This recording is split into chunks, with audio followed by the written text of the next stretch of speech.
लक्ष्मी निवास मालिकेच्या येणाऱ्या पुढील भागात आपल्याला असं बघायला मिळतं आहे की आता सिद्धू जेलमध्ये अडकलेला असतो. आता याचाच फायदा आजी आणि संपतरावांनी घ्यायचा ठरवलेला असतो.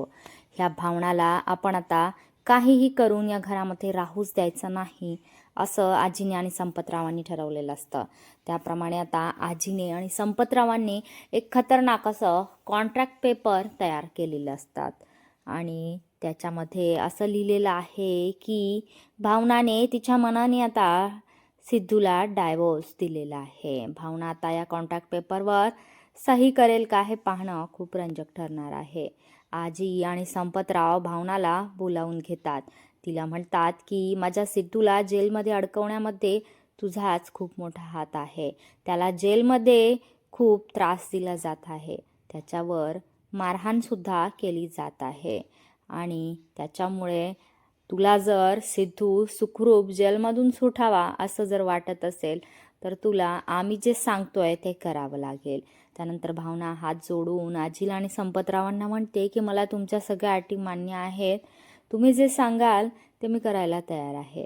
परंतु सिद्धिराजला या त्रासातून सोडवा, त्यांना सुखरूप घरी परत आणा.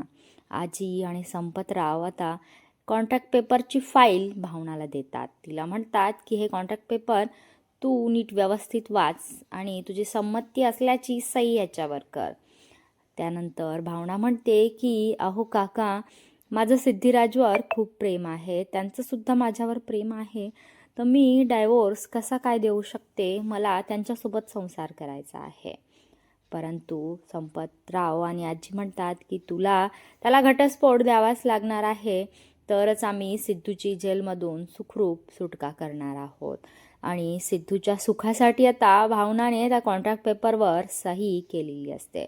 पुढे संपतराव भावनाला म्हणतात की नुसतं कॉन्ट्रॅक्ट पेपरवर सही करून चालणार नाहीये, तर तुला सिद्धूला हे पटवून द्यावं लागेल की ही सगळी सही तू तुझ्या स्वतःच्या मर्जीने केलेली आहेस. तू तुझ्या मर्जीने सिद्धूला डिवोर्स देत आहेस, तर आमचा याच्यामध्ये काहीही अधिकार किंवा हात नाहीये.